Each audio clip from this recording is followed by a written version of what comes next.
ओम गम गणपतये नमः। नमः शिवाय। आश्विन मास की संकष्टी चतुर्थी व्रत कथा। कथा के अनुसार एक समय की बात है, बाणासुर की कन्या उषा ने सुषुप्तावस्था में अनिरुद्ध का स्वप्न देखा। अनिरुद्ध के विरह से वह इतनी अभिलाषी हो गई कि उसके चित्त को किसी भी प्रकार से शांति नहीं मिल रही थी। उसने अपनी सहेली चित्रलेखा से त्रिभुवन के संपूर्ण प्राणियों के चित्र बनवाए। जब चित्र में अनिरुद्ध को देखा तो उसने कहा, मैंने इसी व्यक्ति को स्वप्न में देखा था, इसी के साथ मेरा पाणी ग्रहण भी हुआ था। हे सखी, यह व्यक्ति जहाँ कहीं भी मिल सके ढूंढ लाओ, अन्यथा इसके वियोग में मैं अपने प्राण छोड़ दूंगी।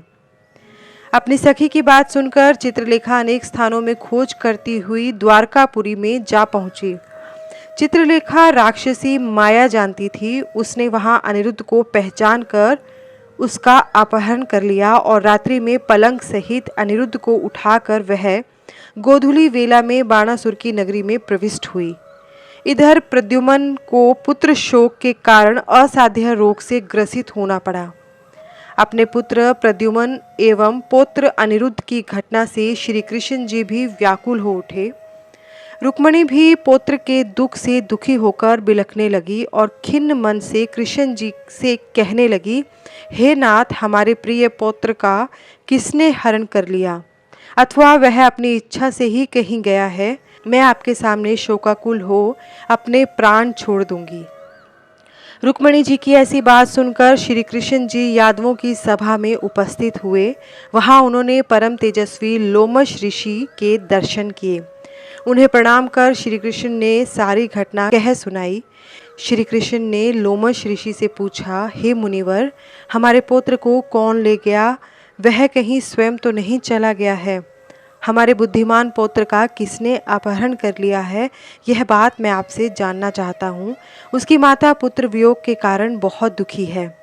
श्री कृष्ण जी की यह बात सुनकर लोमश ऋषि ने कहा, हे कृष्ण, बाणासुर की कन्या उषा की सहेली चित्रलेखा ने आपके पुत्र का अपहरण कर लिया है। उसे बाणासुर के महल में छिपा के रखा है। यह बात नारद जी ने बताई है। आप आश्विन मास के कृष्ण पक्ष की संकष्टी चतुर्थी का अनुष्ठान कीजिए। इस व्रत को करने से आपका पुत्र अवश्य ही आ जाएगा। ऐसा कहकर मुनिवर वन में चले गए। श्री कृष्ण जी ने लोमश ऋषि के कथनानुसार व्रत किया और इस व्रत के प्रभाव से उन्होंने अपने शत्रु बाणासुर को युद्ध में पराजित कर दिया। यद्यपि उस भीषण युद्ध में शिवजी ने भी बाणासुर की बड़ी रक्षा की, फिर भी वह परास्त हो गया। भगवान कृष्ण ने कुपित होकर बाणासुर की सहस्त्र भुजाओं को काट डाला। ऐसी सफलता मिलने के कारण व्रत का प्रभाव ही था। श्री गणेश जी को प्रसन्न करने तथा संपूर्ण विघ्न को दूर करने के लिए इस व्रत के समान कोई दूसरा व्रत नहीं है।